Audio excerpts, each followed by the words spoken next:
नमस्कार दोस्तों, मैं हूं पूजा कुमारी। तो चलिए जानते हैं राजस्थान की 50 फटाफट खबरों को 10 मिनट में। उससे पहले आप इस वीडियो को कहां से देख रहे हैं कमेंट में जरूर बताएं।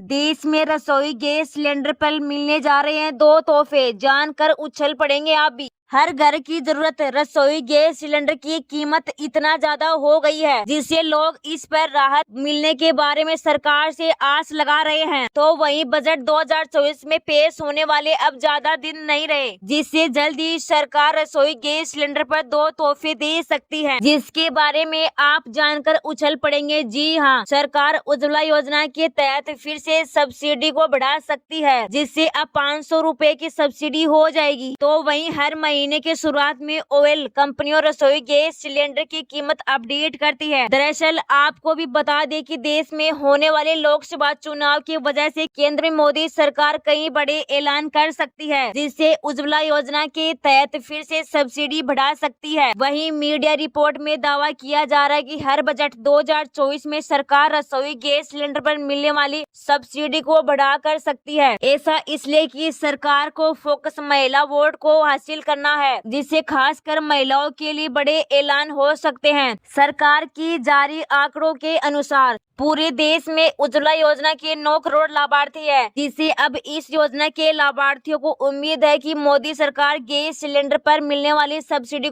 300 से बढ़ाकर 500 रुपए का ऐलान कर सकती है। प्रधानमंत्री सूर्य योजना में ऐसे कर सकते आवेदन, इन डॉक्यूमेंट की पड़ेगी जरूरत है। देश की केंद्र सरकार समय समय पर देश के लोगों के लिए कई तरह की योजना का संचालन करती रहती है, जिससे कि लोगों को फायदा हो, कई तरह की परेशानी छुटकारा मिल सके। ऐसे में एक योजना है प्रधानमंत्री सूर्य उदय योजना, जिसकी शुरुआत अभी हुई है। इसके तहत नागरिक कम बजट में सोलर बिजली देने की सुविधा है। इस योजना का लाभ लेने के लिए सबसे पहले आपको इस योजना की आधिकारिक वेबसाइट पर जाना होगा। इसके बाद आपको अप्लाई पर क्लिक करना होगा। फिर आपको अपना राज्य और जिला सिलेक्ट करना होगा। इसके बाद आपको अपने घर की बिजली का बिल नंबर दर्ज करना होगा। बाद में सोलर पैनल की डिटेल डालनी होगी। सरकारी कर्मचारी ऑफिस आवर में नहीं छोड़ सकेंगे कुर्सी, अब सीएम भजनलाल ने कर दिया ये आदेश जारी। राजस्थान में जब से भाजपा की सरकार आई है, हर रोज कोई न कोई बड़ा एक्शन देखने को मिल रहा है। ऐसे में अब सरकार ने ऑफिसों में कार्यरत सरकारी कर्मचारियों को लेकर एक बड़ा एक्शन लेने की तैयारी कर ली है। जी हाँ, मुख्यमंत्री भजनलाल सरकार अब सरकारी विभागों में जीरो टॉलरेंस नीति के साथ कर्मचारियों को भी चुस्त दुरुस्त करने की तैयारी में है। मीडिया रिपोर्ट की माने तो अब कोई भी अधिकारी या कर्मचारी अपनी कुर्सी को छोड़कर कहीं नहीं जा सकेगा, और जाएगा तो उसके खिलाफ एक्शन लिया जाएगा। इसको लेकर प्रशासनिक सुधार विभाग के अतिरिक्त मुख्य सचिव ने आदेश जारी कर दिए हैं। जानकारी के अनुसार कर्मचारी ऑफिस हावर में अपनी कुर्सी छोड़कर इधर उधर चले ही जाते हैं। इस दौरान कई कर्मचारी तो उपस्थिति लगाने के बाद भी वापस घर चले जाते हैं। ऐसे कर्मचारियों पर नकेल कसने के लिए प्रशासनिक सुधार विभाग ने अब तैयारी कर ली है। लोकसभा चुनाव की तैयारी में जुटी वसुंधरा राजे, झालावाड़ में इलेक्शन ऑफिस का उद्घाटन कर मिशन 25 के लिए दिए ये टिप्स। लोकसभा चुनाव की तैयारी पूरे देश में शुरू हो चुकी है। भाजपा, कांग्रेस सहित सभी राजनीतिक दल अपनी अपनी तैयारी में जुटे हैं। राजस्थान में विधानसभा चुनाव जीतने के बाद अब भाजपा लोकसभा चुनाव की तैयारी में जुटी है। इसी कड़ी में बीते दिनों राजधानी जयपुर में केंद्रीय और प्रदेश स्तरीय नेताओं की कई बैठक भी हुई थी। इन बैठकों में सभी नेताओं ने प्रदेश की सभी 25 लोकसभा सीटों पर चुनावी जीत हासिल करने के लिए मिशन 25 के लिए पार्टी कार्यकर्ताओं को दिशा निर्देश दिए गए थे। इस बैठक के बाद प्रदेश की पूर्व मुख्यमंत्री वसुंधरा राजे की मुख्यमंत्री सीएम भजनलाल के साथ एक गुप्त मीटिंग पिछले हफ्ते हुई थी। इस मीटिंग के बाद वसुंधरा राजे लोकसभा चुनाव की तैयारी में पूरी तरह से जुट गई है।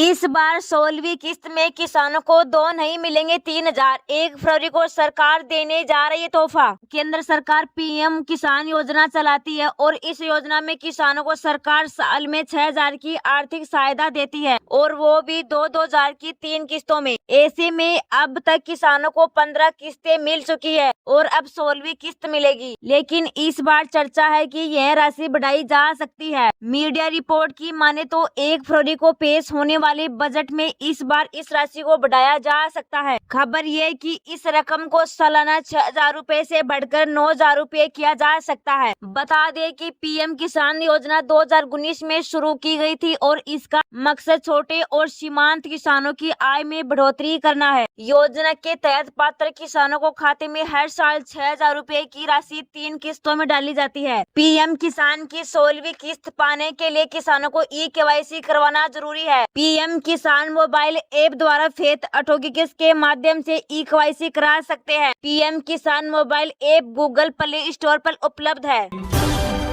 1 फरवरी से बदल जाएंगे ये नियम, डालेंगे आप ही सीधा असर। आज करे लिए ये पूरा काम। जनवरी समाप्त होने को है और 1 दिन शेष बचा है। ऐसे में आपको भी कई काम ऐसे हैं जो 31 जनवरी तक पूरे करने हैं। ऐसा नहीं करने की स्थिति में आपको परेशानी का सामना भी करना पड़ सकता है। ऐसे में आज जानने की कोशिश करेंगे कि 31 जनवरी तक कौन से काम है जो पूरे कर लेने हैं और 1 फरवरी से नियमों का भी असर आप पर भी आने वाला है। पेंशन फंड नियामक और विकास प्राधिकरण ने जनवरी में सर्कुलर जारी कर दिया था कि एनपीएस के तहत निवेश किए गए धन की आंशिक निकासी के लिए ग्राहक केवल पहले खरीद या निर्माण के लिए आंशिक निकासी कर सकते हैं। यह नियम 1 फरवरी से लागू किया जाएगा। राजस्थान के कई जिलों में बारिश पर मौसम विभाग का अलर्ट। 2 दिन में होगी बारिश। मौसम में लगातार बदलाव आ रहा है। मौसम विभाग का नया अलर्ट है कि राजस्थान के कई जिलों में 31 जनवरी और 1 फरवरी को बारिश होगी। मौसम विभाग का नया अलर्ट है कि राजस्थान के कई जिलों में 31 जनवरी और 1 फरवरी को बारिश होगी। पहला पश्चिमी विक्षोभ 31 जनवरी से 1 फरवरी के बीच सक्रिय होगा। इसके प्रभाव से राजस्थान के उत्तरी पश्चिमी व उत्तरी हिस्सों में हल्की बारिश होने की संभावना है। दूसरा पश्चिमी विक्षोभ 3-4 फरवरी को सक्रिय होगा। इस पश्चिमी विक्षोभ के प्रभाव से 3-4 फरवरी को बीकानेर संभाग, शेखावाटी क्षेत्र व जयपुर संभाग में मेघ गर्जन के साथ कहीं हल्की बारिश होने की संभावना है। मौसम केंद्र जयपुर के लिए आए नए मौसम अपडेट के अनुसार आज मंगलवार व बुधवार को सुबह के उत्तरी व पश्चिमी भागों में कहीं घना कोहरा भी दर्ज होने की संभावना है। मौसम विज्ञानियों के अनुसार आज मंगलवार 30 जनवरी को जयपुर के आकाश पर बादल छाए रहेंगे। जयपुर के कई इलाकों में बारिश होने की पूरी संभावना है। इस बारिश के बाद एक बार फिर कड़ाके की ठंड अंगड़ाई लेगी।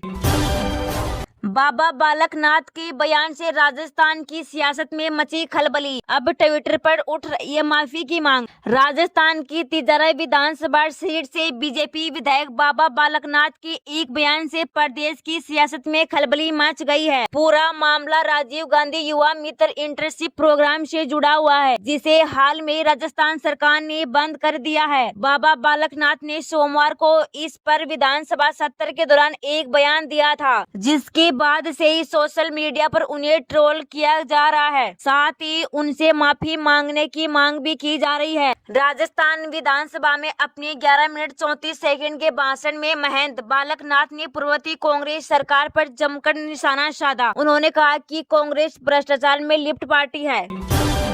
गहलोत के कार्यकाल में 1 अरब 26 करोड़ की टी शर्ट बटी। सीएम भजनलाल ने किया जांच की घोषणा। राज्य की भजनलाल सरकार कांग्रेस की अशोक गहलोत सरकार के समय हुई राजीव गांधी ग्रामीण ओलंपिक खेलों के खर्च की जांच कराएगी। खेल मंत्री राज्यवर्धन राठौड़ ने कहा कि वित्त विभाग से ऑडिट करवाने के साथ ही अनियमितताओं की जांच करवा सकते हैं। कर दोषियों के खिलाफ कार्रवाई की जाएगी। जिस मंत्रालय का जो बजट होता है उसका 4 गुना बजट किसी एक कार्यक्रम में खर्च हुआ, जिसमें कोई स्टेडियम का निर्माण नहीं हुआ, फिर भी करीब 126 करोड़ रुपए टी शर्ट खरीदने में खर्च हुए। कहां से किस कंपनी से खरीदा गया, टेंडर प्रक्रिया क्या रही है, उन सब की जांच कराई जाएगी।